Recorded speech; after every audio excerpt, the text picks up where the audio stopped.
Bonjour et bienvenue dans Ami, la série où Anaïs se découvre un talent de chanteuse. Yeah. Oh là là. Tu fais très bien. Anaïs Morissette. Salut, moi c'est Anaïs et je suis désolée. Salut, moi c'est Marie, je suis pas du tout désolée, c'est très fun. Cette semaine, on couvre les épisodes 4, 5 et 6 de la saison 2 et il se passe vraiment beaucoup de choses. Beaucoup de choses. Principalement, Kate et Anthony se soufflent vraiment beaucoup dessus. C'est tellement mieux que la saison 1. C'est fou. Qu'est-ce qui s'est passé ? Ça te rend ouf, hein ? Ouais, ils adorent se souffler dessus. Je pense que toute cette saison tourne autour d'une abeille, quoi. C'est vrai. C'est un élément catalyseur de beaucoup de choses. T'as pensé quoi de ces épisodes ? Disons qu'ils étaient tout à fait supportables, voire peut-être même divertissants. Waouh ! Ouais, c'était très fun. Je pense que c'est ce qui a été de plus réussi depuis le début de cette expérience. Je suis d'accord. C'est parmi mes épisodes préférés. Donc je suis bien contente qu'il t'ait plu. Tu vas les résumer d'ailleurs en 30 secondes. Je sais que tu es très préparée pour ce résumé et que tu te souviens de tout. Non, alors vraiment, je me souviens pas de grand-chose. Parce que tu as dit qu'il se passait beaucoup de choses, mais moi j'ai l'impression qu'il se passe essentiellement une chose. C'est-à-dire que c'est un exercice en frustration, particulièrement frustrant. Ouais. C'est-à-dire qu'on a ces deux personnages qui ont failli s'embrasser après une piqûre d'abeille, qui continuent de faillir s'embrasser dans toutes les positions et tous les lieux possibles et imaginables de cette série. Et à chaque fois, ils s'embrassent pas. Et c'est vraiment très, très pénible. C'est vrai. Et il y a aussi un mariage. Et voilà, il y a ça aussi. Okay, on y reviendra. Bon, même si tu as bien plus aimé ces épisodes, la série joue encore pas mal avec ta patience. Il y a eu quelques moments pendant le visionnage où c'était compliqué. Quelques moments, ouais. Oh, vas-y, j'ai décroché là. On fait que ça. Attendre. On ne peut plus d'attendre. D'habitude, c'est toi qui es impatiente. Je sais pas comment tu fais. Mais parce que là, ça joue sur les bons ressorts de mon impatience, Anaïs. Ah putain, moi ça joue sur tous les mauvais ressorts. Non, pas goodbye. Non, pas goodbye. Jamais. Tu as très envie de dire au revoir à cette série. C'est clair, pour toujours. Mais on est presque là. En fait, je pense que aussi, peut-être qu'au fond, je me réjouis parce que je sens que je vois la ligne d'arrivée. Je sens qu'on est presque au bout et qu'on a fait le plus dur. Moi, je pense aussi que les épisodes sont vraiment meilleurs et qu'il se passe plus de choses. C'est possible. D'ailleurs, tu dis dans cet extrait que pour toi, ça joue sur tous les mauvais ressorts au niveau de l'impatience. Moi, au contraire, j'avoue que ces épisodes, je sais que ça a frustré pas mal de gens de les voir littéralement se souffler dessus de très près, sans s'embrasser plein de fois. Mais j'avoue que la tension sexuelle, c'est ce qui est très efficace pour moi. Et là, ils jouent vraiment là-dessus. Toi, ça fonctionne pas trop ?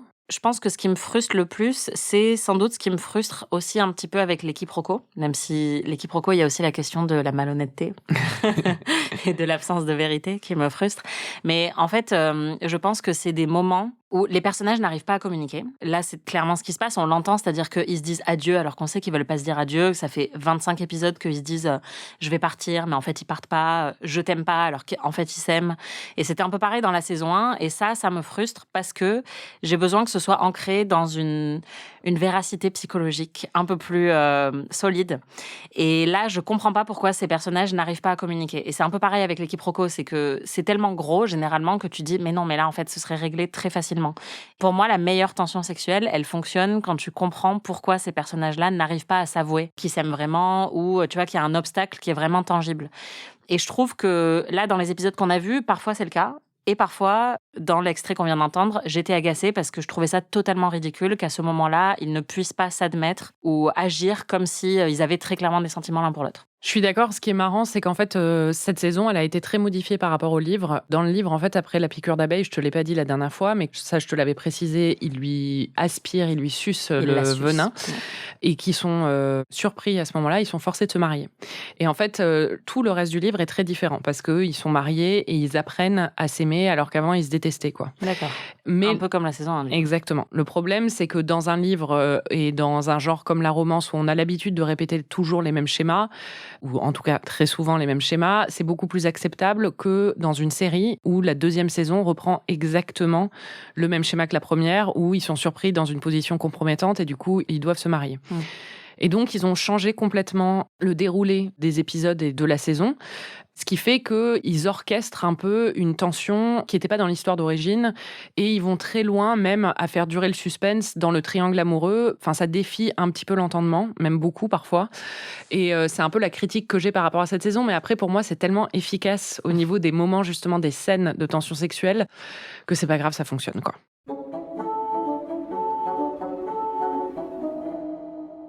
T'as eu un message pour la série que je voulais juste aborder avant de rentrer dans le vif du sujet parce que c'est un message idéologique. From the very first moment, your father and I were drawn together. It is a very powerful thing to meet someone and feel that you know them in a way unlike any other. Ça n'existe pas. Arrêtez de vendre des mensonges comme ça. Still a rather high price to pay for loving. C'est vrai, c'est faux. Ouais. Même quand t'as une bonne alchimie, c'est... Even my parents' presents. Ça te fait beaucoup rire, ça. Je suis d'accord avec toi idéologiquement. Enfin, c'est toujours le problème. On va pas rentrer dans ce débat, mais ça m'a fait beaucoup rire en tout cas que tu dises ça à ce moment-là, parce que c'est vrai que c'est le gros problème idéologique de ce genre de livre, quoi. Oui, et là, dans la série, en fait, il y a un discours tellement fort sur le vrai amour versus le mariage d'arrangement. Oui. Et je comprends, c'est très bien, et c'est vrai que ça va à l'encontre des codes qu'on connaît de cette époque, tout ça.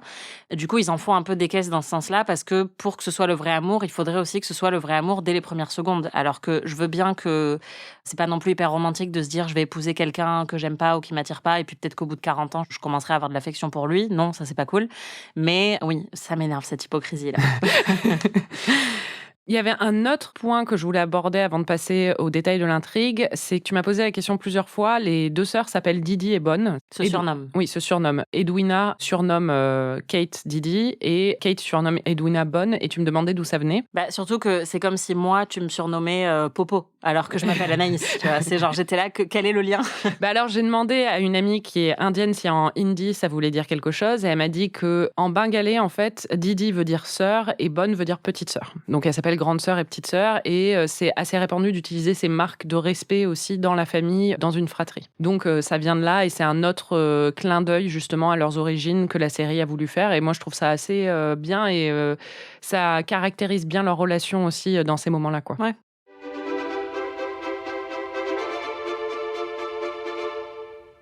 Passons au vif du sujet. Dans ces épisodes, il y a une multiplication de scènes où Kate et Anthony ne s'embrassent pas, mais sont presque en train de s'embrasser. Et c'est vrai que ça peut être à la fois frustrant et plaisant. Tell me you feel nothing, and I will walk away. Tellement cliché. Mais oui. I feel.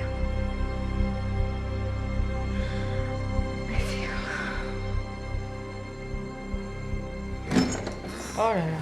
Oh! I'm so sorry. Daphne. Ça fait 3 fois là, hein. Enfin, meuf, t'es pas au bout de tes peines, en fait. C'est les JO du cock blocking, là. Le bisou, le bisou. Toujours pas, putain. C'est un peu le thème de ces épisodes, quand même. C'est bien, au moins, ils font durer le suspense mieux que dans la saison 1, quoi. Enfin, embrassez-vous, je vous en supplie. Ah! Ils vont nous la faire combien de fois, en fait? L'épisode 4 commence. Edwina est inquiète parce qu'il ne l'a pas demandé en mariage. Kate est torturée parce qu'elle a eu ce moment autour de la piqûre d'abeille. Et Edwina est persuadée qu'en fait, si Anthony ne l'a pas demandé en mariage, c'est parce qu'il ne s'entend pas bien avec Kate. Et donc, elle dit à Kate, vas-y, il faut que tu deviennes méga pote avec lui, quoi, que tu passes plein de temps avec lui. Pauvre innocente. Ouais, elle est vraiment con. Ouais. Et du coup, elle les pousse à aller faire une partie de chasse ensemble, parce qu'il y a une partie de chasse qui est organisée sur le domaine. Belle métaphore. Exactement. Et il y a un moment lors de cette partie de chasse où... décris. Vas-y. Kate enjambe une branche. Un tronc. Un tronc. Et c'est vrai, de circonférence large. Et à cette occasion... Elle soulève sa jupe. Plus que nécessaire. Ouais. Bien plus que nécessaire. Genre, elle la soulève vraiment jusqu'à... L'entrejambe. Voilà, jusqu'à un endroit où même Britney Spears trouverait que c'est un peu limite. Et donc, on voit son espèce de porte-jartel en satin bleu pétard accroché à sa cuisse. Et là, forcément, Anthony, comme nous, se dit Waouh. Oh, bah dis donc, madame. Il est troublé. Bah évidemment. Il n'a jamais vu une cuisse de sa Bah vie. c'est une jolie cuisse, hein. Miss Sharma. Et puis c'est une cuisse entière, hein. Et ensuite, elle s'éloigne du groupe parce que Kate étant une cool girl, elle sait chasser mieux que tout le monde. Ouais, mieux Donc- que tous les mecs qui font ça depuis qu'ils ont 3 ans et demi. Exactement. Donc eux, ils sont trop nazes, ils suivent le guide alors que elle sait trouver un sanglier. Donc elle s'éloigne du groupe et il la rejoint un peu excédée. Et il se met à côté d'elle et il commence à avoir une confrontation et en même temps, il voit qu'elle tient mal son fusil parce qu'elle a appris à chasser avec des fusils indiens apparemment. Enfin, il y a une grosse différence. Encore une métaphore. Oui. Il lui apprend à mieux manipuler son outil. Exactement. Et pour ça, il l'entoure de ses bras et il lui souffle dessus. Et on espère qu'il s'est lavé les dents. C'est ridicule à quel point cette scène a été efficace pour moi à l'époque. Mon Dieu. Et vraiment, c'est vrai. Pourquoi elle a été si efficace? Je sais pas, il y a un rapprochement, quoi. En fait, Non, vraiment, il t'en faut tellement peu, quoi. mais oui, mais en fait, c'est marrant, c'est malgré moi, parce que je vois que c'est cliché, mais vraiment, j'ai un sourire. On dirait qu'on m'a mis un cintre dans la bouche, comme dirait Rachel. Et je suis gaga devant ces scènes, en fait. Ouais, pour moi, c'est pas celle qui a été le plus efficace. Il y en a d'autres qu'on va passer en revue que j'ai trouvé bien.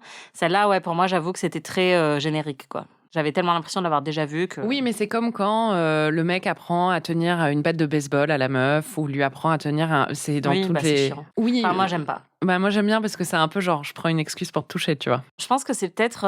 j'essaye de trouver une explication, là, mais je me dis que c'est peut-être parce que je suis trop féministe, tu vois.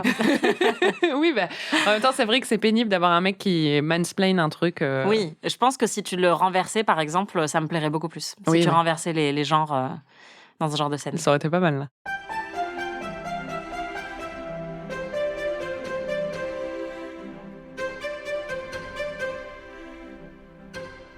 Plus tard, il y a une scène de bal où on pense qu'Anthony, en fait, va faire enfin sa demande en mariage. Et donc, encore une fois, Edwina Sharma Mhm. demande à Kate, arrange pour qu'ils se retrouvent à danser ensemble. Sauf qu'en plus, elle avait dansé une danse totalement normale avec Anthony, sauf que Kate et lui, ils se retrouvent à danser sur Dancing on My Own, une version musicale, et une danse vraiment collée serrée, quoi. Collé serré, mais vraiment très bizarre. Avec des moves, des chorégraphies que j'avais pas forcément vues avant. J'étais assez choquée. J'adore. En fait, ça me fait penser à la scène de danse dans La Favorite, tu sais. C'est clair. Quel génie, Yorgos Lanthimos, quand même. She will not need me. There will be no more reason for me to stay. Mais il est Because triste. time all along. Mais non.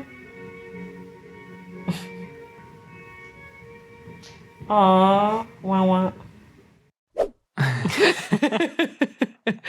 Anaïs est très touchée. Embauchez-moi pour tous vos bruitages. Pourquoi est-ce qu'il est triste? Il est triste parce que je lis là, tu l'as écrit,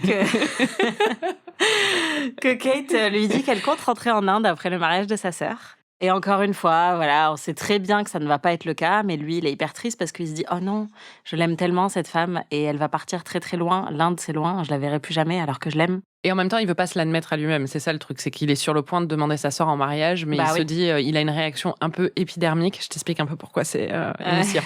Il a une réaction épidermique et du coup, il est un peu en colère contre lui-même aussi de sa réaction. Tu vois, c'est ça qu'on comprend un peu. Oui, c'est ça, parce que c'est un homme et que du coup, il faut qu'il réprime ses émotions. C'est très important. C'était écrit dans le manuel qu'on lui a donné à la naissance. Et donc, voilà, à chaque fois, il est énervé au lieu de se montrer vulnérable. Exactement. Et donc, il quitte la pièce. Ça l'excite. Mais de ouf. De ouf. C'est horrible, mais oui. Il quitte la pièce, excédé, et Kate le poursuit pour essayer de régler les choses, pour qu'il puisse épouser sa sœur, évidemment. Et il se retrouve dans le bureau bibliothèque. Et là, il y a une scène qui est vraiment pas mal. Why are you so distressed? Parce qu'il veut te faire des bisous partout. Mais ceci dit, cette scène qui, moi, m'enthousiasme beaucoup, t'as un peu laissé... quoi? Ah oui. You simply do not like me. Of course I do not like Then you. tell me why. Have I done something to you? Why is it that you dislike me so? C'est trop bien. Ouais, bah, je pense que... Elle s'en souvient même pas, là. Elle est en train de... pas du tout. Elle est en train de broder sur une scène. J'ai fait Sciences Po, je peux faire ça. C'est tout ce qu'on apprend là-bas. Exactement. Non, je pense que ça ne m'a pas... Encore une fois, c'est juste une théorie. Mais je pense que ça ne m'a pas enthousiasmée parce que je sais qu'elle va pas partir. Et que c'est un obstacle qui est totalement factice. Alors qu'il y a d'autres moments où j'y crois à l'obstacle. Et dans cette scène-là, ça marche pas pour moi. Je me dis juste, bon là, vous êtes en train de rajouter un peu des trucs, tu vois, dans la trame qui sont obligatoires. Mais je vois les ficelles. Ouais, mais moi là, je vais défendre la série parce que pour le coup, c'est ce que je disais tout juste là maintenant. C'est plus que c'est pas sur son départ vraiment. C'est plus sur la façon dont il vit ça et sa réaction. Et sur le fait qu'elle est saoulée qu'il ait cette réaction et qu'elle-même ait cette propre réaction. Ils veulent pas s'admettre à eux-mêmes et à l'un et l'autre qu'ils ont des sentiments parce que c'est vraiment pas pratique, quoi. Et ils savent que ça va faire du mal à Edwina, quoi. Et lui, en plus, ça va à l'encontre de son principe de pas épouser quelqu'un par amour, quoi. Enfin, ce qui est complètement débile. Ça, c'est débile. Oui, voilà. C'est vrai.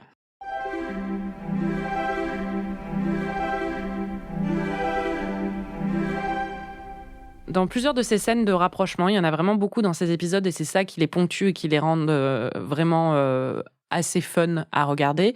Il y a énormément de références à Orgueil et Préjugés, aux différentes adaptations d'Orgueil et Préjugés. À l'époque, j'avais fait plein de stories sur Instagram pour montrer un peu les parallèles. J'avais eu plein de réponses hyper enthousiastes. Mais déjà... I have friends, I definitely have friends. Connasse. Bravo. Bah, c'est toi, mon ami. Hein. Je sais pas ce que certainement pas réagi à cette story, mais... Non, c'est vrai. Il y a d'abord une scène où, en fait, ils se recroisent parce que, oui, Anthony, après la scène de la bibliothèque, ils s'embrassent presque à ce moment-là. Donc là, il devrait se dire, bon, bah, c'est bon, je suis amoureux d'elle, il faut que j'arrête. Non, son truc à lui, c'est de se dire, je suis amoureux d'elle, donc il faut surtout pas que je l'épouse, donc il faut vraiment que j'épouse sa sœur. Donc le lendemain, il demande sa sœur en mariage, on va y revenir. Mais ils se recroisent, en fait, après à Londres à nouveau, et il passe à côté d'elle très vite. Elle se tient debout, elle est en train de s'éventer et tout ça. Et au moment où il passe à côté d'elle, leurs mains sont comme aimantées l'une vers l'autre, en fait. Et je sais que tu n'avais pas aimé le moment de la main dans la première saison, qui était assez factice. Là, c'est aussi très clairement inspiré du moment de la main très connue de Monsieur Darcy dans Orgueil et Préjugés, la version dont on a parlé dans Amy, la version de Joe Wright, avec Keira Knightley. Et il y a eu plein d'autres trucs avec la main dans Reviens-moi aussi, il y a une scène avec la main. Maintenant, c'est devenu un peu un trope du genre de montrer des émotions à travers la main parce que c'est censé être quelque chose qui est assez pudique et adapté à l'époque, mais en même temps qui révèle les émotions les plus profondes du personnage. Et là, ça fonctionne quand même très bien dans cette scène. En tout cas, ça t'a fait réagir. Ouh, ça marche bien. Ça, c'est bien. Ça, c'est très bien. Ouais. T'as trouvé ça bien, j'imagine, vu que tu le dis dans l'extrait? Oui, j'ai trouvé ça très bien. En fait, le côté où ils ont juste le petit doigt qui se touche comme ça, pour moi, il y a un truc qui est à la fois ce que tu décris, où ils sont aimantés l'un vers l'autre. Moi, je l'ai aussi perçu comme un signe de complicité entre les deux. On est en train de confirmer qu'il y a une complicité entre nous, mais qu'on ne peut pas aller plus loin que ça, ce qui est un truc qui, pour le coup, peut arriver dans la vraie vie. C'est-à-dire que autant les mains aimantées, j'ai pas souvent vu ça. Autant quand t'as eu un petit truc, un petit flirt avec quelqu'un et que tu vois, tu lui frôles très légèrement la main en soirée, mais tu sais que tu vois, c'est juste ça. Bah, pour moi, c'est quelque chose auquel je suis beaucoup plus réactive en fait. C'est marrant parce que je crois pas que leurs mains se touchent en fait, mais du coup, c'est pour presque. Ça que on a l'impression. Enfin, c'est aussi ça, c'est-à-dire que la mise en scène et le montage font qu'on a l'impression qu'ils se sont frôlés. Oui. Alors que l'autre, dans la saison 1, c'était un plan fixe large où on voyait juste les deux mains qui se rapprochent là. Oui, oui, non, mais en plus là, c'est rapide, il est en train d'avancer, donc il y a vraiment un truc. Il y a du mouvement dans la scène. Oui, c'est ça. Et c'est vraiment, il y a un truc où t'as vraiment l'impression qu'elles sont aimantées, même si, bon, dans la réalité, c'est pas comme ça que ça fonctionne, mais t'as vraiment cette impression. Ils n'avaient pas encore été vaccinés contre le coronavirus. Ah oui, laissez-moi. J'étais là, quoi? Désolée, je ne suis pas assez familière avec les théories du complot. Et il y a une deuxième scène qui est une très grosse référence, très clairement, à une autre adaptation d'Orgueil et Préjugés, qui est l'adaptation de 95 de la BBC, où Mr. Darcy est incarné par Colin Firth, qui a été le grand rôle qu'il a révélé. Et il y a une scène qui est devenue culte, qui n'est pas du tout dans le livre, où en fait, Darcy a fait un plongeon dans le lac de sa demeure et sort avec la chemise encore humide, mais pas non plus transparente comme c'est le cas dans Bridgerton. Et à ce moment-là, Elizabeth Bennet le croise. Donc c'est en même temps très chaste, mais un moment où elle voit quelque chose de lui qu'elle n'est pas censée voir. Donc c'était très émoustillant dans l'adaptation de la BBC de 95, vu le genre.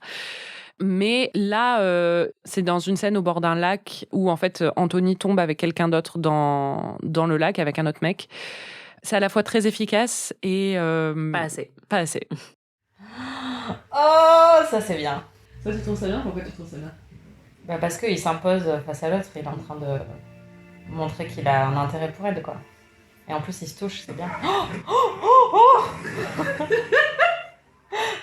Le chien, ils ont tapé le chien. Allez. À poil. Ouf. Yes, please. Ouais, elle va l'épouser, elle. Mamma mia. C'est tout. Non mais ils savent pas ce qu'ils ont. Ils ont de l'or en barre dans les mains et c'est tout ce qu'ils font. Et est-ce qu'on peut s'assurer que le pauvre chien va bien quand même parce qu'il s'est pris un énorme coup de pied dans le ventre. C'est vrai. Il va bien, t'inquiète. Non mais attends, ils t'ont fait un screenshot et tout, ils te mettent ça sur le truc et c'est juste ça la scène. T'as l'air tellement excédé. C'est un grand 8 d'émotion. Ah ouais, là vraiment, on est parti en voyage là. C'est ça. On a eu tout le spectre des émotions. Tu veux expliquer ce qui se passe ? Alors, ils sont en activité barque. Et donc, il y a un mec très moche qui est en train de draguer Kate. Donc, le mec très moche et Kate sont dans la barque.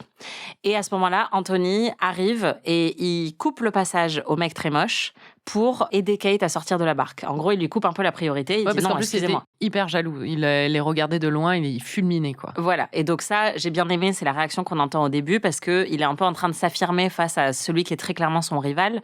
Sauf qu'en même temps, ce que j'aime bien, c'est qu'il le fait de manière très ouverte alors qu'il n'est pas du tout censé... Oui, on sent qu'il peut pas s'en empêcher, quoi. Voilà, il n'est pas censé montrer qu'il ressent vraiment une attirance pour elle et une jalousie envers ce mec-là. Et donc, il veut aider Kate à sortir de la barque, sauf qu'il y a un trébuchage, je sais plus trop comment, et lui et le mec finissent par tomber tous les deux dans l'étang. Tu sais plus comment ? Il trébuche sur le chien. Oh, oui, c'est ça. C'est horrible. Il y a un gros plan sur le pied d'un des deux mecs en train de dégommer le chien. Non, oui. Il y a même un petit bruitage, mais c'est horrible. Ça m'a traumatisée et honnêtement, c'est ça qui m'a le plus fait réagir en fait dans cette scène, c'est que j'étais là, mais ils auraient pu trouver un autre moyen de faire cette scène qu'en écrasant un chien. C'est horrible. Il bouscule le chien, mais le chien bouge pas. Hein. Le chien, tu sens qu'il est bien sur ses pattes quand même. Ah ouais, je sais pas, moi j'ai l'impression que c'était bien fait dégommer quand même. Et donc du coup, ils tombent tous les deux dans l'eau, les deux mecs. Et là, évidemment, on est ravis puisqu'on va pouvoir voir Anthony mouillé. Et effectivement, c'est très réussi, mais c'est trop court, surtout que, comme on l'entend aussi, je fais vraiment une analyse de texte de tout cet extrait qu'on vient d'entendre. Depuis le début, je vois que c'est la vignette de la série sur Netflix, la saison 2. Donc, et je t'avais dit même, comme Orgueil et Préjugés, tu te souviens, cette œuvre que je connais très bien, parce que c'est un peu la scène que tout le monde connaît de la série de la BBC. Et donc, forcément, je l'attendais énormément, cette scène. Je me disais, ça va être hyper sexy, ça va être un peu un tournant de la série. Et ça passe tellement vite que, en gros, il est mouillé, il est dans l'eau. Donc là, l'excitation monte, on est contente. Et puis en fait, il remonte sur le ponton et voilà, c'est fini. Et j'ai trouvé que c'était un peu court. En même temps, si tu veux du réalisme, il allait pas faire des longueurs devant elle, quoi. Non, c'est sûr, mais on aurait pu avoir un petit ralenti, un petit... je sais pas. Ou même il aurait pu remonter sur le ponton et on le suit après et on voit ses fesses, par exemple. Ah, c'est ça. Il y a plein... embauchez-nous, vraiment. Il y a plein de choses qui étaient possibles de faire et qui n'ont pas été faites. C'est vrai, voilà. Je suis d'accord. Il y a eu un autre moment où c'était un peu un grand 8, moi un grand 8, un petit 8, mais t'as vraiment des moments d'ambivalence dans cette série. Il y a une scène de dîner où en fait c'est les grands-parents, plus d'Edwina que de Kate, c'est les parents en fait de Lady Mary, qui viennent dîner plutôt, chez Lady Dunbury, après l'annonce du mariage entre Edwina et Anthony. Et t'étais un peu ambivalente au début. When you cast me out, what you did was set me free. Free to raise my daughters far from your constant judgment and craven demands that they should chase wealth and titles above all else. Yes! You are a fine one to talk. You speak of scorning riches, and yet you have come crawling back to snatch at our fortune. Lady Dunbury is right. Perhaps we nothing from you. Oh, you may not, but your daughter certainly does. Bon, après, c'est pas un enjeu qui me captive particulièrement. Ouais. Marry a man of good English breeding to inherit. Ah, ça va être trop bien. Alors, je pense que t'es un peu en conflit avec toi-même. sur cette série, Anaïs. Il faut que tu acceptes qu'en fait, ça t'enthousiasme. Il faut que tu acceptes que j'ai des humeurs très changeantes, Marie. Là, c'est en l'espace de 15 secondes dans la même scène. À l'intérieur de moi se trouvent plusieurs Anaïs qui luttent sans cesse l'une contre l'autre. En fait, le truc, c'est que j'étais très motivée pour le grand discours sur... je me souviens même plus ce qu'elle dit, mais c'est un truc un peu, genre, encore une fois, sur le vrai amour et le fait qu'elle veut que... Elle était indépendante, quoi. Et voilà. Oui. Elle a pris les bons choix. Voilà, qu'elle a choisi un mari, pas du tout pour ses titres, mais parce qu'elle l'aimait vraiment. Putain, je me suis tellement excitée là que ça me file le tournis. Et non, mais parce que juste pour resituer, parce que je sais qu'il y en a qui écoutent quand même ces épisodes sans avoir vu la série. Bravo à vous. Félicitations. Ouais, mais vous arrivez à suivre, vous êtes très forts. Mais c'est parce qu'en fait, les grands-parents avaient un peu renié leur fille au moment, donc la mère de Edwina et Kate, ils l'ont renié quand elle a épousé leur père, quoi. Et donc là, ils viennent un peu avec une revanche et en même temps, ils l'accablent pendant tout le dîner. Et le truc qui m'intéressait moins, c'est ça. C'est-à-dire qu'il y a une espèce de sous-intrigue sur le fait que les grands-parents ont passé un accord avec Kate secrètement pour que Edwina soit mariée à un noble anglais pour que ça puisse effacer un peu l'ardoise de la honte familiale, gna gna gna. Et ça, comme je trouve quand même que la famille Sharma n'est pas la plus développée forcément puisque les Bridgerton, on les suit depuis 2 saisons et eux, ils viennent d'arriver. En fait, les sous-intrigues qui concernent un peu les ramifications familiales de la famille Sharma, je m'en fous. Tu parles bien. Je sais pas, j'ai dit famille au moins 5 fois dans la même phrase, donc je suis pas très sûre. Mais... T'as dit ramification. Oui, après, c'est plus une excuse pour des bons moments. Et d'ailleurs, il y a un excellent moment où Anthony, qui en a marre d'entendre, qui est présent à ce dîner et qui en a marre d'entendre les grands-parents bitcher sur les 2 filles, sur Edwina et Kate, et je pense surtout sur Kate, parce qu'ils la dénigrent vraiment beaucoup, parce que c'est pas leur petite fille légitime. Ouais, mais sur les 2, et c'est ça que je trouve bien, c'est qu'il défend les 2. Il défend vraiment les 2, et en fait, il se lance dans une sorte de monologue où il prend leur défense, quoi. Et ça a plu à Anaïs. Ah oui. I can only think that you have been exiled from good society because of your deficient manners rather than for any other sin. Since the moment you arrived, you have failed to show the proper respect for the Sharma family, and I will not stand for it. I will not. C'est sexy, ça. Stand for it. Lady Mary has done admirably in raising her daughters. They are intelligent, kind, loyal women, and a credit to both their parents. And since you clearly do not wish to jeopardize your social standing by associating with such company, I suggest you do not.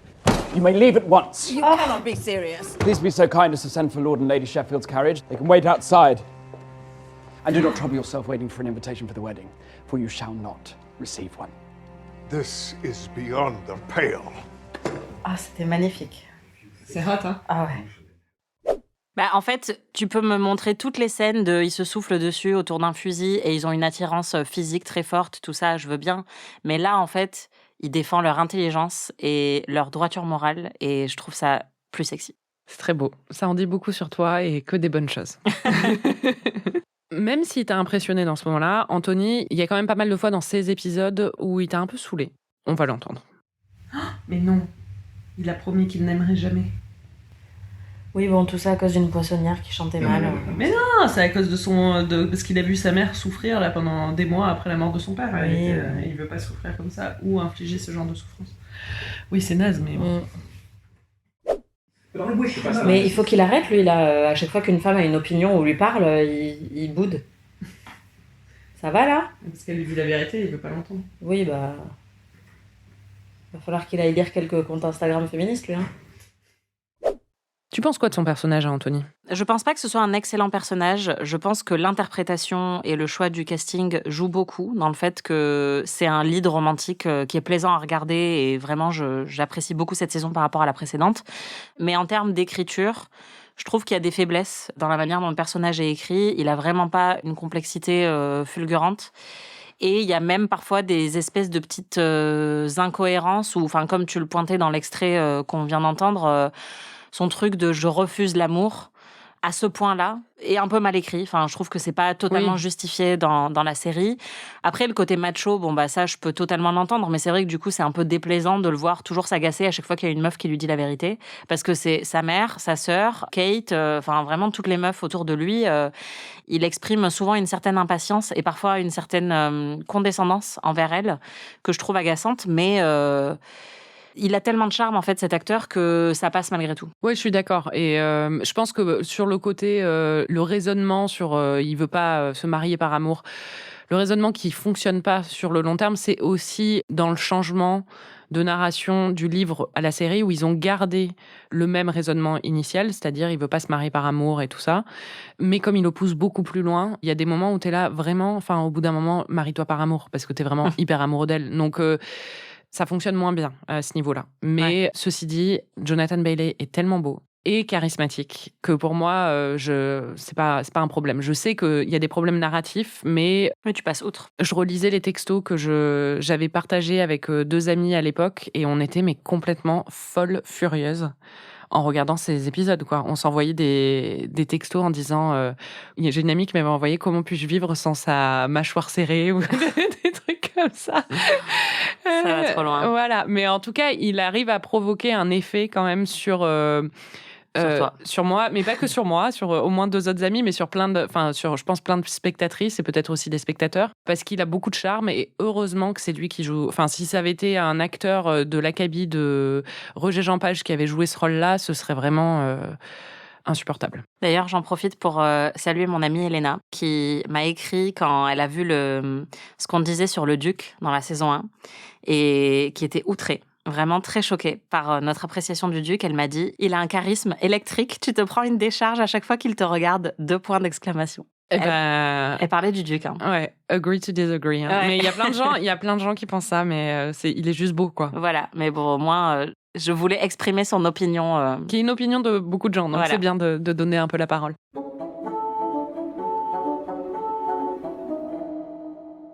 Juste après la scène où Anthony défend l'honneur d'Effie Sharma, il quitte quand même le dîner un peu en colère parce qu'il se rend compte qu'on lui a caché quelque chose sur le fait qu'il y avait un accord préalable entre les Sheffield et Kate. Et alors qu'il quitte les lieux, Kate lui dit « il faut que je te parle » et il se retrouve à nouveau dans une bibliothèque. Et là, cette scène, elle est vraiment bien. Tu vas pas me dire le contraire. Il lui fait une déclaration où il lui dit « tu es le fléau de mon existence et l'objet de tous mes désirs ».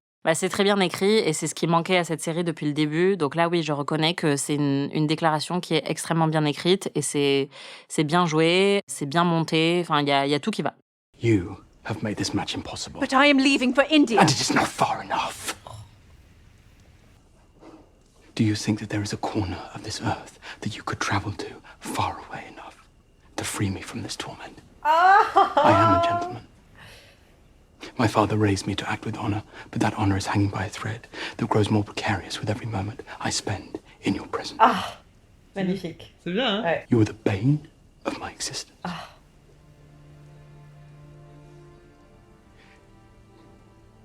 And the object of all my desires. Yes. Night and day, I dream of you. Cette saison, elle tourne beaucoup autour du triangle amoureux et ces épisodes vraiment beaucoup autour du triangle amoureux parce qu'on l'a dit, à la fin de l'épisode 4, Anthony, malgré tous les signaux très évidents qui lui indiquent qu'il n'est pas amoureux d'Edwina mais qu'il est un peu fou de sa sœur, décide de la demander en mariage. Et donc, on se dirige inexorablement vers une cérémonie de mariage entre Edwina et Anthony. On sait très bien que ça va être un désastre. Et dès la demande en mariage, t'étais un peu en panique. Oh non. Il va demander en mariage Edwina. Non, non, non! Oh la catastrophe.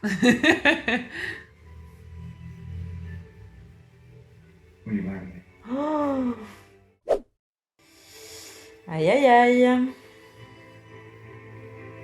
Ouïe ouïe ouïe. J'en peux plus de moi. Ah, moi j'adore. Et pendant tous ces épisodes, tu t'es vraiment beaucoup demandé comment ils allaient sortir de ce mariage, quoi, parce que évidemment, on se doute bien qu'ils vont pas se marier. Tout à fait. Bon, la question, c'est quand est-ce que le mariage va être annulé ? Dans cet épisode ou celui d'après ? Là, tu vois, c'est intéressant parce que je sais pas comment ils vont rompre le mariage. Peut-être qu'ils vont pas le rompre. S'il faut, ils vont se marier et ils vont décider d'être en couple libre avec sa sœur. Elle va annuler le mariage et ensuite ils vont pouvoir se mettre ensemble tous les deux et ça va être trop bien. Bon, en gros, cette série, c'est on se fiance et après on essaye de trouver un moyen d'annuler les fiançailles. Ah, ou alors Miss Edwina Sharma, elle va comprendre que sa sœur, elle est malheureuse et elle va annuler le mariage. Non, elle peut pas faire ça. Et si, elle peut faire ça. Oui. Puisque c'est ce qu'elle va faire. C'est ce qu'elle va faire. Mais pas parce qu'elle comprend que sa sœur est malheureuse, mais parce qu'elle comprend que son mec veut sauter sa sœur. Oui, c'est ça, qu'elle comprend qu'elle est un peu pré-cocu et que c'est un peu la honte. La victime collatérale de tous les rapprochements d'Anthony et Kate, c'est quand même Edwina. Edwina qui est un personnage qui est un peu frustrant pendant pas mal de temps parce que on va t'entendre, mais tu l'as remarqué aussi pendant les épisodes, il y a vraiment quelque chose dans l'écriture de son personnage, en tout cas jusqu'à l'épisode du mariage, qui laisse un peu à désirer. La meuf, elle est trop contente de maquer sa sœur avec le mec sur qui elle craque. Elle a jamais vu de la tension sexuelle, elle sait pas à quoi ça Ouais, ressemble c'est ça. en fait. Elle est parfaite, mais elle est pas très épaisse. Elle est un peu neuneu quand même. Ouais, elle est insupportable. Non, mais en fait, c'est chiant parce qu'on lui donne vraiment aucune intériorité et du coup, elle est que là pour faire culpabiliser les autres, en fait, quoi. Elle est pas très épaisse narrativement, je pense que c'est ce que je comptais dire. Voilà. Oui, elle est trop fine en termes d'écriture pendant ces quelques épisodes. Et fine, pas en termes de finesse intellectuelle, mais fine en termes de manque de substance. Ouais, c'est ça. Oui. D'accord. Juste, elle est que là pour servir la trame des autres personnages. Et donc, c'est un petit peu frustrant parce que l'actrice est bien, donc on est attaché à elle, on n'a pas envie qu'elle souffre trop de ce triangle amoureux. Mais clairement, les enjeux sont beaucoup moins élevés pour elle que pour les deux autres parties du triangle amoureux. Et parfois, c'est un petit peu agaçant. Je suis totalement d'accord et je trouve qu'en fait là où la série se rattrape, c'est vraiment pendant l'épisode du mariage, parce qu'il y a aussi un truc qui est frustrant avec Edwina, c'est que t'as vraiment envie de lui dire meuf, enfin regarde ce qui est sous tes yeux, c'est-à-dire c'est ce qu'on dit, on est là, elle connaît peut-être pas la tension sexuelle, mais par exemple la scène du lac dont on parlait tout à l'heure. Je sais pas, moi je vois mon mec qui est en train de se battre avec un autre mec pour permettre à ma sœur de sortir, j'ai pas de sœur mais de sortir de la barque. Je me dirais, il y a un truc qui se passe quand même. Et il y a plein de moments comme ça quand même où elle, la danse, pareil, la façon dont il s'énerve à la danse, tout le monde le voit, sauf elle. Ouais. Donc c'est assez frustrant de voir ça parce qu'on a l'impression, alors qu'on nous la présente comme quelqu'un de très intelligent, de mature pour son âge, de posée et d'assez parfaite sur tous les aspects, on se dit sur ça elle est vraiment très très conne. Et donc ça défie un peu l'entendement quand même. Oui, mais c'est justement parce qu'elle est parfaite sur tous les aspects qu'elle est comme ça aussi. Et c'est ça qui est un peu dommage, c'est qu'ils ont écrit les deux sœurs en totale opposition, où il y en a une qui a un très fort caractère et qui est tout le temps en train de s'exprimer de manière hyper affirmée, qui sourit pas, etc. Et on a Edwina qui, à côté, est censée être la gentille fille parfaite et qui donc ne va surtout pas s'énerver ou exprimer le moindre doute quant aux sentiments d'Anthony et de sa sœur. Et c'est vrai que c'est ridicule, mais c'est aussi agaçant parce que c'est un personnage qui est trop robotique et qui est trop docile. Oui. Et elle devient intéressante quand elle arrête de l'être, mais c'est un petit peu tard. C'est ça, parce qu'elle arrête de l'être devant l'hôtel, en fait. C'est-à-dire qu'elle se rend compte, Anthony... au lieu de la fixer, elle, parce qu'il va l'épouser, fixe Kate qui est juste derrière elle, parce que c'est sa demoiselle d'honneur. Et Kate a un bracelet qui tombe et il lui ramasse. Et à un moment, ils échangent un regard. Et là, Edwina, elle se rend compte que son mec est amoureux de sa sœur. Et elle fuit le mariage. Et le reste de l'épisode, c'est vraiment, ça tourne beaucoup autour de leur culpabilité à eux et de sa prise de conscience à elle. Et là, je trouve que l'actrice est vraiment excellente et que ça nous fait vraiment apprécier le personnage parce qu'elle gagne vraiment en indépendance et en caractère, quoi. C'est la première fois de la série où elle s'affirme. Et ça fait beaucoup de peine pour elle aussi, quoi. Ma pauvre, tu te maries avec un mec qui t'aime pas. Ah, c'est vrai. Et qui aime ta sœur, quoi. Ouais. Ça, c'est un monde noir. Pire truc. Au final, Edwina refuse de se marier et Kate et Anthony s'embrassent enfin. Enfin. Dans un baiser qui, moi, m'avait beaucoup déçue. Et je persiste, c'est-à-dire que le baiser en lui-même est pas mal, mais je trouve que, vu que la série nous a bâti 48 scènes où ils se soufflent dessus, en gros plan, sans s'embrasser. Je voulais qu'ils se soufflent dessus en gros plan avant de s'embrasser. Alors que là, on est en plan large et on les voit se diriger l'un vers l'autre de façon un peu impulsive. Et je comprends que c'est un mouvement de passion ou quelque chose comme ça. Mais du coup, ça ruine un tout petit peu tout ce qu'ils ont bâti jusqu'à ce moment-là. Donc, ça passe trop vite et c'est un peu comme la scène où Anthony est dans le lac, en fait. C'est-à-dire que c'est des moments où il faut vraiment faire durer pour savourer. Et on sait qu'ils savent le faire avec ces autres scènes. Donc le fait qu'ils ne le fassent pas dans 2 scènes que effectivement on attendait beaucoup, c'est un petit peu dommage. Tu penses qu'il va se passer quoi avec ce triangle amoureux dans les 2 derniers épisodes ? C'est marrant parce que le rythme est totalement différent de la saison précédente où pour le coup ils s'étaient mariés assez vite et après c'était d'autres obstacles qu'il y avait. Je continue à penser que, comme je l'ai prédit depuis le début de cette saison, il va y avoir un intérêt romantique qui va se rajouter, que ça va devenir un carré amoureux, ou en tout cas, qu'il va y avoir quelqu'un sur qui Edwina va pouvoir reporter son attention, parce que sinon ce serait beaucoup trop triste en fait, pour cette pauvre Edwina. Donc je pense qu'il faut qu'il fasse venir un 4e mec qui va pouvoir lui faire oublier Anthony un peu. D'accord. Et après, je pense qu'il y a quand même une question de convenance là qui pose problème, puisqu'ils étaient prêts à se marier tous les 2 et que finalement dire non, je vais épouser sa sœur, ça va peut-être pas passer. Il y a pas mal de questions logistiques à régler, donc je pense que les 2 derniers épisodes vont se préoccuper de ça.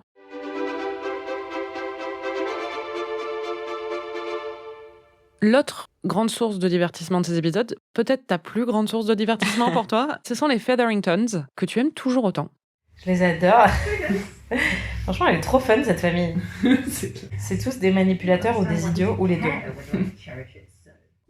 C'est génial. C'est vrai que c'est une famille très divertissante. Ils sont là pour ça en même temps. Hein. Oui, c'est ça. Vraiment, parce que c'est l'opposé. Les Bridgerton, c'est l'image du respect, de la respectabilité. Ils sont tous beaux. Et la chantitude. Voilà. Et les Featherington, c'est le mauvais goût et la manipulation. Surtout que là, en fait, ils ont des manigances qui sont très divertissantes par rapport à leur intrigue de la saison 1, qui était autour de Marina qui était enceinte, et donc qui plombait totalement l'histoire. Là, c'est assez fun parce qu'on s'en fout un peu des enjeux. Alors, les enjeux sont très importants pour eux, mais pour nous, c'est très divertissant. Tu veux raconter ce que fait Lady Featherington ? Parce que donc, il y a le Lord Featherington, le coquinou, que tu aimes beaucoup. Oui, le cousin. Le cousin qui est arrivé et on avait vu dans les épisodes précédents qu'il avait commencé à draguer Cressida, qui est un peu une meuf horrible, mais très riche. Et ça fait paniquer un peu la mère Featheringtons et plusieurs des filles parce qu'elles se disent qu'est-ce qui va advenir de nous une fois que Cressida va être notre belle-mère ou la femme du Lord, quoi. Et Lady Featherington a une idée. Oui, puisque on avait vu aussi dans les épisodes précédents qu'elle voulait marier sa propre fille au cousin. Et elle se rend compte que ça va être un peu galère. Et elle finit par... en fait, elle utilise le seul move, visiblement, qui existe dans les livres Bridgerton. C'est-à-dire qu'elle s'arrange pour que sa fille et le cousin coquinou se retrouvent tous les 2 seuls dans une pièce. Donc, elle dit à sa fille, va te poser là-bas. Et ensuite, elle dit au mec, il y a quelqu'un qui vous cherche là-bas dans cette salle, allez-y. Et ensuite, elle ramène toutes les commères de la ville Bridgerton, voilà. De Bridgertown, toutes les commères avec elle en disant tiens, si on allait se balader dans ce coin. Et puis évidemment ils tombent tous sur les 2 qui sont en train de se parler et elle fait quoi, mais comment, mais quel scandale, maintenant que vous avez été tous les 2 seuls dans une pièce, vous êtes obligés de vous marier, puisque apparemment, c'est la seule et unique règle qui existe dans cet univers. Et donc là, toutes les commères disent oui, c'est ça la convenance, il faut absolument faire ça. Et Lady Featherington a très bien réussi son coup.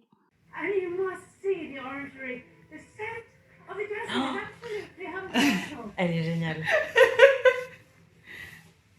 Machiavélique. Sauf que on comprend que le cousin, en fait, il a pas du tout de fortune. Parce qu'il a menti, il a des mines aux États-Unis, mais apparemment, il n'y a rien dedans. Elles sont pourries, ces mines. Et du coup, il espérait se marier avec Cressida parce que ça lui aurait permis d'assurer une fortune pour lui et pour les Featherington. Donc, même sans se marier avec une des Featherington, il aurait pu au moins les aider à survivre. Et donc, il dit ça à la mère Featherington après toute cette histoire. Et donc là, ils se rendent compte qu'il vaut mieux qu'ils opèrent tous les 2 en étant honnêtes et en étant machiavéliques ensemble, plutôt que chacun de leur côté. Et donc, moi, j'étais ravie. Ouais, et ils décident de manipuler toute l'aristocratie locale pour les arnaquer, en fait. Elle l'encourage à arnaquer l'aristocratie locale et à leur dire d'investir dans ses mines à lui, alors qu'il sait très bien que c'est bidon. C'est trop bien. Et il y a une petite tension qui naît quand même entre les 2. Et ça t'a beaucoup, beaucoup plu. Ouais. J'espère qu'ils vont tomber amoureux. Ah bah non, il se marie avec sa fille. Ils vont tomber amoureux quand même. Pas trop amoureux. Ouh, j'adore. Bah ouais, Real recognize Real. Hein. Ils se sont rendus compte qu'ils étaient tous les deux scammers et du coup, ils sont trop contents. C'est clair. Mais n'oublions pas qu'il y a une tension sexuelle donc, qui naît vraiment entre eux. Hein. La série est très claire là-dessus. Mais il est censé épouser donc, sa propre fille à elle. Quoi. Ouais, j'adore. En fait, c'est la version tordue de ce qui se passe dans l'intrigue principale. Oui, c'est ça. Et ça me plaît beaucoup.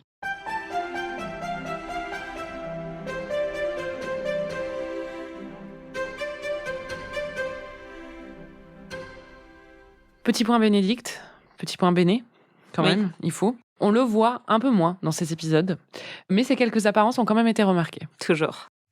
Ah. Il y a Miss Sharma, mais lui, c'est Miss Sharma. Ah, le petit clin d'œil. Il est vraiment sexy, là. Ah, il est chouquino.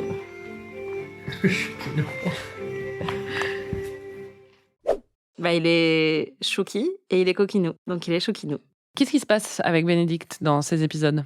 Bah, il va étudier aux Beaux-Arts et découvre encore plus de femmes nues qu'il en avait déjà découvert dans les épisodes précédents, notamment une qui est en fait une mannequin qui pose pour être peinte, donc qui pose nue, mais elle fait ça pour pouvoir bénéficier des cours gratuitement, puisqu'elle n'a pas le droit, j'en parlais dans les épisodes précédents, elle n'a pas le droit d'assister aux cours parce que c'est une femme. Et donc, en fait, c'est une artiste. Et donc, forcément, ça, Bénédicte, il adore. Ouais, et elle lui demande en fait de poser nue pour elle. Donc Bénédicte se déshabille pour poser nue.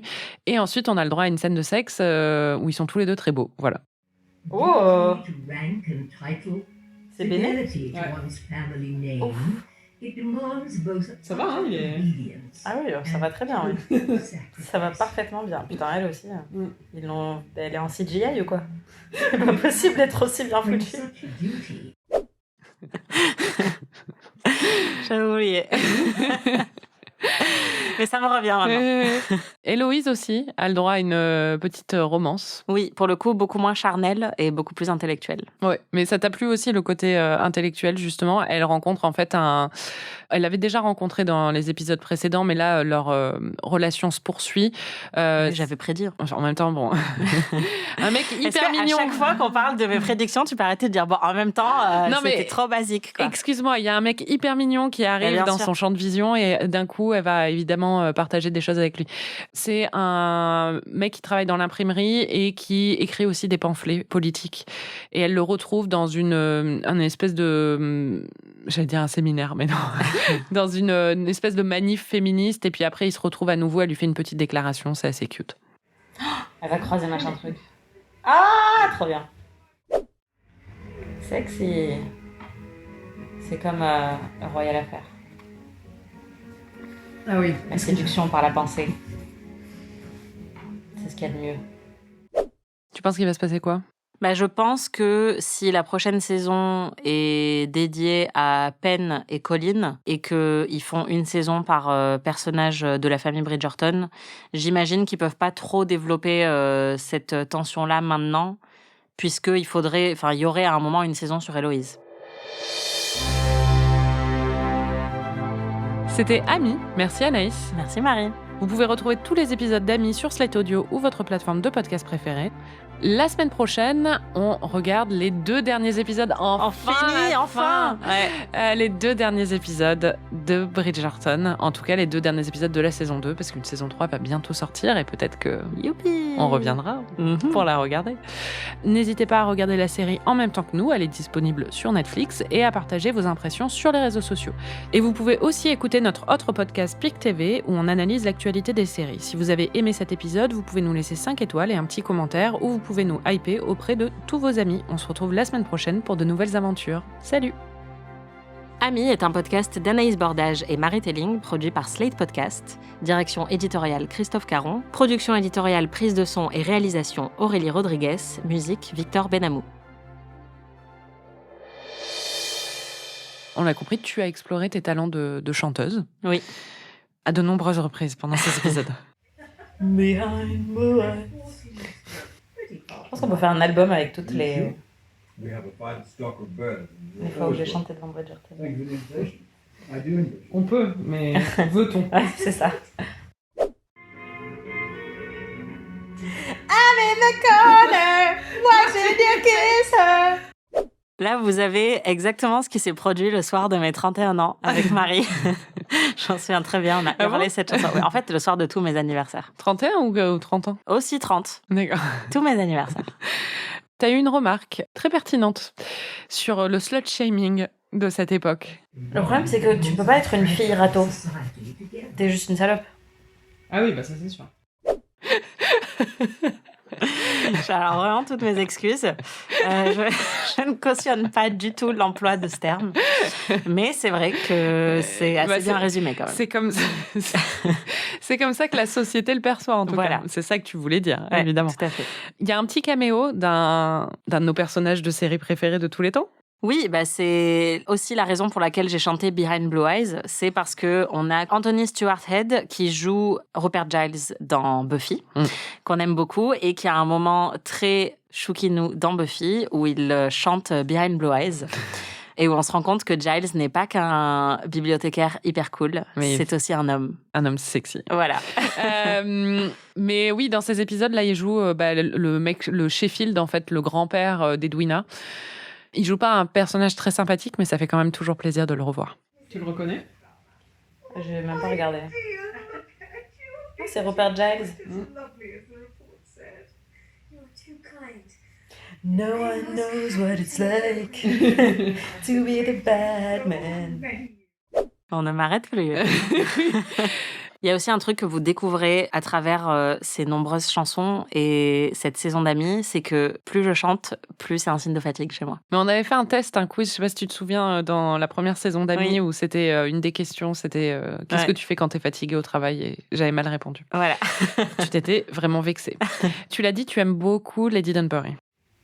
Je veux trop que ce soit ma marraine, Lady Dunbury. Et t'as eu plein d'autres réactions. On s'en tape. Bon, d'accord, ok, what's next? Tu penses qu'il va se passer quoi? Il se passe quoi déjà maintenant, là? Ils vont se marier, c'est ça? Ouais. Elle a l'air quand même très accessible, cette reine. Ouais. Dearest gentle reader, ah, c'est bien, c'est la while much occurred at Bridgerton country visit. Elles sont là vraiment nulles, ces danses. C'est clair, putain. Ta vie, c'est ça, quoi. Faire des pirouettes. Et chasser des... T'es tellement une Héloïse, toi. Oh, this is not... No. I shall bid you good night. I shall bid you good night. Tu peux pas juste dire good night? C'est clair. Allez, bide. Bide-moi. Bide-moi, bonne nuit.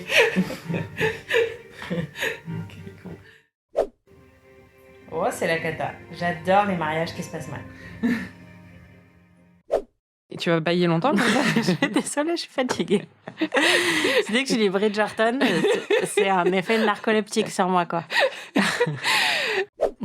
Elle est encore en train de bailler, j'en reviens pas. Meuf dort, en fait.